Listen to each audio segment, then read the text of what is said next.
Your Honor, kahit na he is still facing cases, kahit na kumbiktado na yan, kahit na sabihin mo, siya ang pinakamasamang tao sa buong mundo, sa balat ng mundo, still, I believe na he has still his own piece of truth.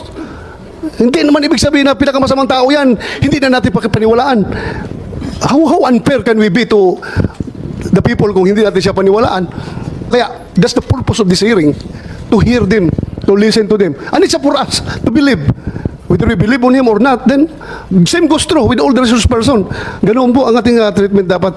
I am just giving you the assurance as you're my vice chairman of this committee and including the Senate President.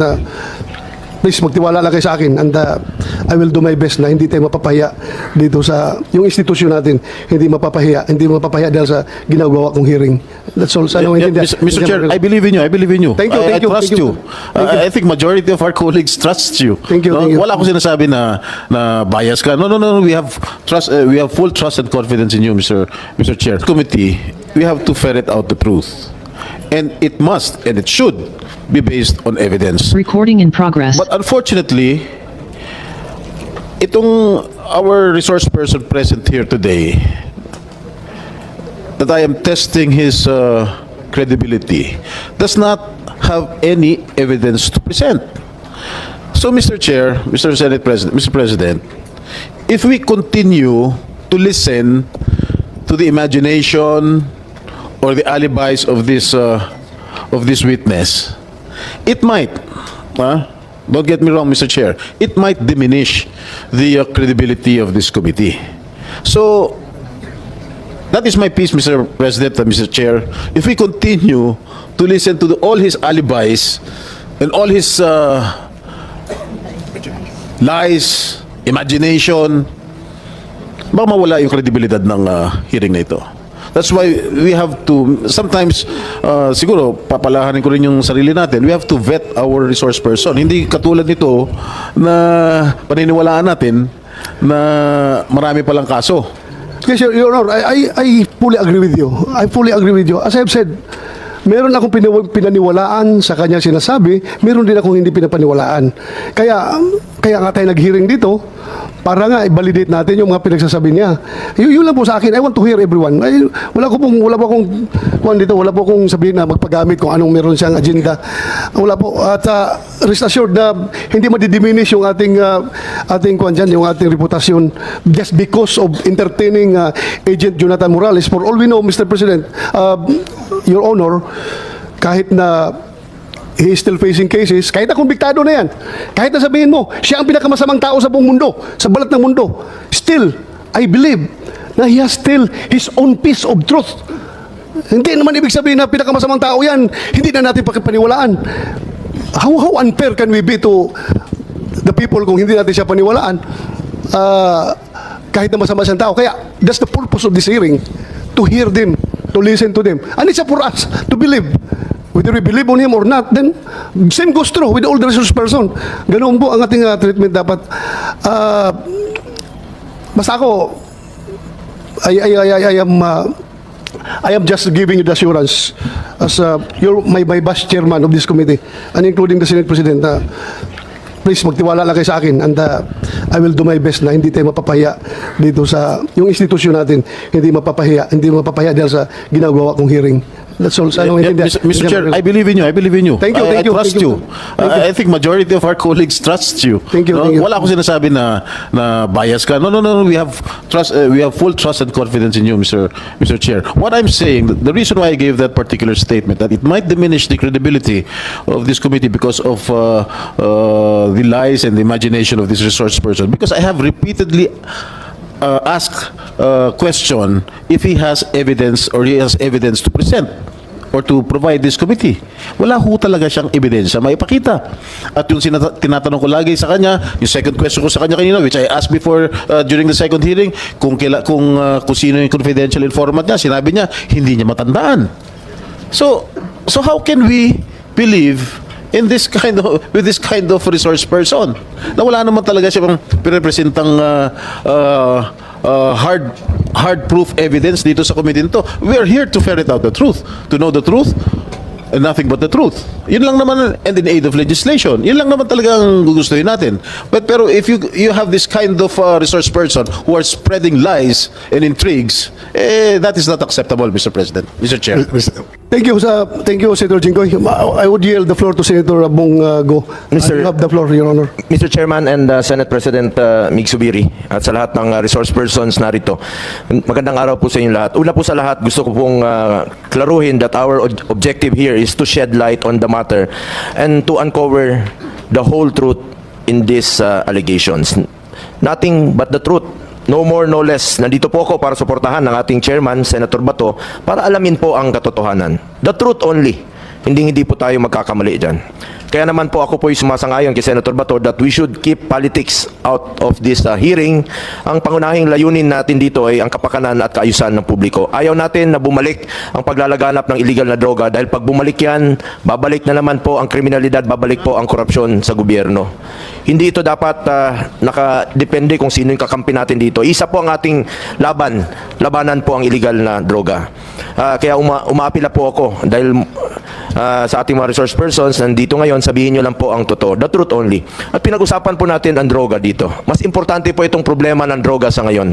Since we are talking about operations of PDEA against illegal drugs, may I just also ask Mr. Chair to Director General Lasso.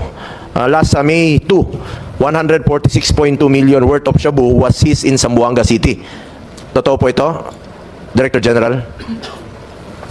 You may answer, General Lasso. Totoo ba ito, yes or no? Can I just ask our operations officer to make sure, Your Honor? It is now being investigated by the regional director in coordination with the Philippine National Police. Ano bang nangyari, Mr. Chair? Your Honor, what I got is that they were able to open the roofing of the jail facility. Yun lang po. We were on our way here to attend the hearing when I was talking to our regional director, so I still don't have so much details about the incident, Your Honor. Yun po ang problema dito, Mr. Chair, no? Pag bumalik na naman po ang illegal na droga, babalik na naman ang kriminalidad, babalik na naman po ang korupsyon sa gobyerno. Habang pinag-uusapan natin dito, itong issue ng sa PDEA, meron pang malaking problema ang ating PDEA, nakatakas pa, nahuli na nakatakas pa. So, yun lang po, Mr. Chair, magtulungan po dapat ang gobyerno para masugpo itong kinakatakutan nating illegal na droga. Mr. Chair. Thank you, Your Honor, Senator Bongo. Well,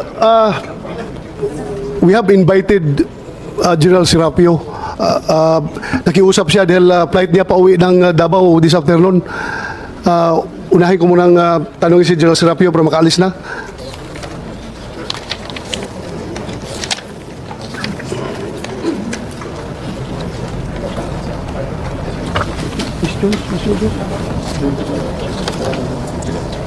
Hello. General Serapio, sir, during the past Senate hearings, your name was mentioned by Mr. Morales. According to him, the Law Enforcement Security Integration Office invited PDEA for a briefing on its operations sometime in 2013. According to him, the Law Enforcement Security Integration Office invited paulit-ulit pala ito. Sir, do you remember attending said PDEA briefing? Who was present during the said meeting? Opo, before I, Mr. Chair, You have an opening statement, sir? Can I have Yes, sir. just, Yes, just sir. an opening statement? Go ahead, sir. Go ahead. Very much related po dun sa issue at hand. Yes, sir. Go ahead, sir, please. Tungkol sa pagpunta ni Mr. Jonathan Morales po sa Malacanang. Yes, sir. I just would like to thank first the chairman and the members of the Senate Committee on the Public Order and Dangerous Drug for inviting me to this hearing.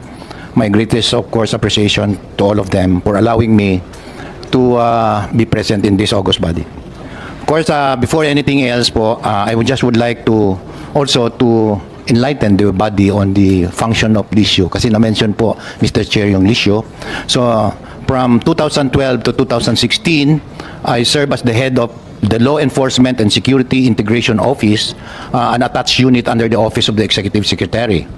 And the LISIO was created to assist the Office of the Executive Secretary on matters pertaining the integration of various efforts and initiatives to enhance the collaboration, cooperation of different law enforcement agencies in the Philippines. It was also meant to serve as a coordinating body among various law enforcement and security coordination councils, wherein the executive secretary served as the chairman. Sa ATC po, chairman siya. Sa National Coast Watch, chairman siya. Visiting Forces Agreement, chairman po siya. And so many others. So marami po ito. And of course, it was envisioned as a research and policy body designed to aid law enforcement and security units. In other words po, Mr. Chair. And then of course, in relation to the investigation now being done by the hearing being done by the Senate, true enough po, Mr. Chair, that on July 2013, the Lisio, on my own initiative, I just would like to emphasize that 2012 po na create ang office, and 2013 may nangyari po. That's why the Lisio did not try, but try to gather information about it. So Lisio, in its own initiative, extended an invitation to Mr. Jonathan Morales of the PIDEA. This is the reason why, to shed light on the issues being raised by him before the various media outlets against the then leadership of the PIDEA. Yun po ang dahilan. Kasi naadala na po ang issue within PIDEA sa labas. And of course, being the office of the President is, of course, directly supervising the PIDEA and the office of the President. Kaya po, siguro po, Mr. Chair, katulad po ninyo, nagpa-snappy po ako noon. So, ang ginawa ko po ay nagpatawag po, pinatawag ko yung mga actors dito. Oh, and I think one of the actors is here present also. Kaya, ano po. So, of course, ang intention ko po yun ay bigyan ng information ng ating executive secretary kasi baka matanong ng presidente, bago lang yung opisina ninyon. So, I wanted to gather information. This is more of a clarification lang po. In fact, I don't know if I can still remember it. It was never an investigation or even as someone. It was an invitation lang para makuha po namin yung mga ano na yon, mga impormasyon. And of course, it may be well pointed out also that a separate investigation the next day po was also extended to the head of the PIDEA to appear and also to shed light and clarify allegation being aired in the media outlets. So the information gathered is supposed to be relayed sa Executive Secretary for the purpose that I have stated and for his guidance and information. And if possible, come up, no? Kasi mukhang research ang ano yung aming opisina, come up with a policy recommendation again for the consideration of the Executive Secretary. Napakarami pong law enforcement sa security. And in fact, during that time, I was even recommending to the Executive Secretary not to have a deputy Executive Secretary purposely to oversee the different councils. Pero for the meantime, yung Lesyo po ang gumagawa muna noon. With that, Mr. Chairman, yun po ang aking statement po tungkol doon sa meeting na yun. And that is the only intention of that meeting po.